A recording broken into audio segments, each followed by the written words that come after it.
Hello and welcome. Thank you so much for joining me today. This is Cheryl. I'm so glad you're here. In this video, I'm going to use this brand new Poinsettia Blooms die set from Spellbinders. There's two different dies in this set. One has the beautiful Poinsettia Bloom, and then the other one is an outline die. So I'm going to do something that I don't normally do, and I'm going to do that outline die with some vellum and color behind the vellum. So I have this gold cardstock here. I'm going to do the gold cardstock for the detail part of the die. And before I die cut it, I'm going to put some of these Sizzix adhesive sheets on them. It is a permanent adhesive and it's nice and thin. So when you put it on the back of your cardstock, it makes it really easy to die cut through it because you don't have a thick amount of tape that you're die cutting through. So I cut an amount a little bit bigger than the piece of cardstock that I have, and there's a piece of it that's still exposed, so I don't waste that. I put the backing back on and then trimmed it, and I can use that for, say, a sentiment die or something later. Now before I die cut that, I do make sure to rub it really well to make sure that that adhesive has good contact with the cardstock. I don't want a chance having any bubbles underneath there. And I put it in my die cutting machine with the blade side up, so the cardstock and adhesive is above it. So the pressure on the machine comes from the top and it's going to go on top of the blade and I can get a really good cut from it. I put that aside and now I'm going to cut my little piece of vellum. Now the vellum I happen to have on hand was really, really thick. So the colors in my design are quite muted. If you had a thinner piece of vellum, you'd see a lot more of the brightness from the colors, but just something to keep in mind. If you're wanting something a little bit brighter, then a thinner vellum would do that. I'm popping out my die cut and it has cut all the way through on most parts. There's one part right here that there was a part that was sticking together. I'm going to pop out all of the petal shapes, and what I like to do with those is just put them in a little Ziploc bag. I'll keep them in my package with the die, so in a future project I can use those pieces up. They might as well not go to waste, and they've already got adhesive on them, so it's going to be really easy to do a paper pieced image popping in those little petals into the flower. Now I'm just lining up my die cut with the background. There's about 1/8 of an inch halo around it. By design, it was meant to have that. But what I like about these adhesive sheets is initially they're not super sticky. So I have some leeway and room to lift things up and move them as I'm putting it down. So it's nice to know that you don't have to get it stuck down the first time, especially with a die cut that likes to move around and stretch a little bit and get a little bit distorted. You have a little bit of leeway to fix it. So I'm taking some detailed blending brushes and I'm just coloring on the back of that vellum. That way I'm not going to get any ink onto the gold cardstock, and I have a little bit of room behind the lines of the die cut to get the ink all the way to the edge. I have 3 different reds here. I'll list them in the description as well as the other supplies that I'm using. I know the middle one was Lumberjack plaid. I can't remember what the light color was, and then the dark one is aged mahogany. But I wanted to be able to have some shadow in this poinsettia. And by doing a detailed blending brush, I can really get into the nooks and crannies, but it's not so tiny that it's taking me forever to color. You can see it's coming together quite quickly and easily.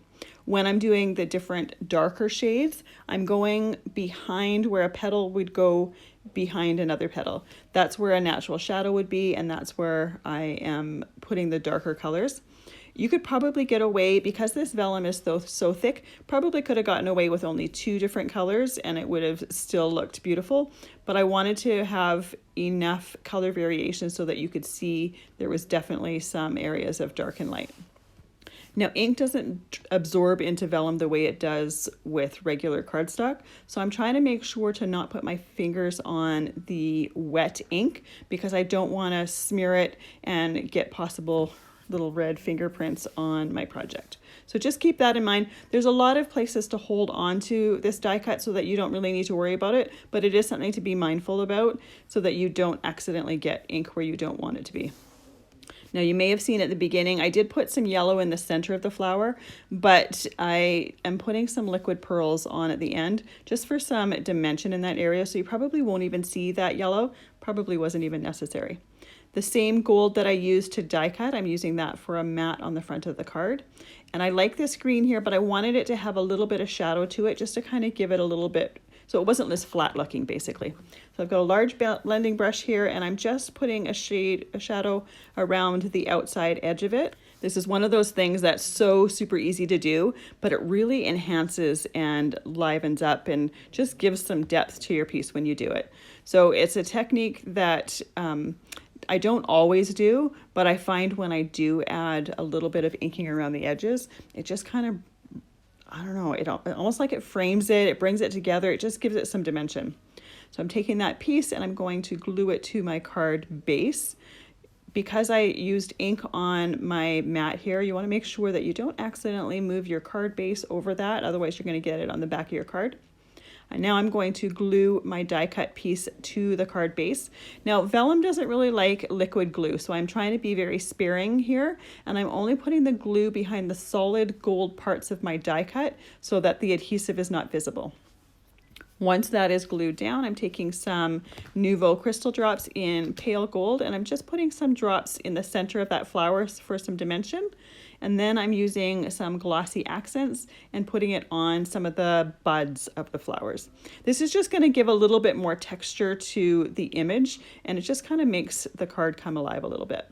The last thing I'm doing here is putting some Glisten stickles, which has a bit of a gold tone to it, on some of those leaves. Anytime I do holiday cards, I kind of feel like it needs a little bit of sparkle, a little bit of shine. So it just needed it somewhere, so I just put it on those leaves. While waiting for those mediums to dry, I took this Holiday Words die from Sizzix, and I cut 3 different layers of the season's greetings. I'm going to layer them together. It's just going to give it some natural dimension. You could try to use foam dots with the sentiments, but they're so tiny that this is the easiest way to get some extra dimension, and it really doesn't take too long to cut some extra ones out. This is a perfect use for scraps, and I always keep scraps that are perfect for cutting out things like this. Layer them together, put an acrylic block on there to hold it down. I noticed when I put the block on there that it kind of shifted some of my layers. So you want to make sure that they are layered properly when you put the block on there. When you have liquid glue, you usually have a few seconds to shimmy things in place. And in that time, just putting that block on there kind of moved them. Now I'm going to do the second word here.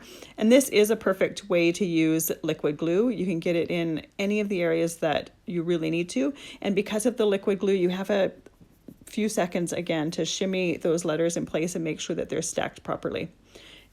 Once they are completely dried, I'm going to add them to the front of the card using that same liquid glue. I like to use Distress Collage Medium because it dries matte and it also dries clear. So if some happens to seep out, you don't notice it. It's not visible. So it's one of those glues that is a handy thing to have on hand. And I always leave it in I have a little cup that I have it face down. So I always have glue ready to go. And when I'm using it, I can take the cap off and still have it in that cup face down. And it's just ready to go and grab. I don't have to wait for the glue to run down to the tip. This glue is really quite thick, so it would take a long time to wait for that. And once that is dry, here is my Season's Greetings Poinsettia Bloom card. I love doing holiday cards. I can't wait to do some more. Thank you for spending your time with me. I really appreciate it.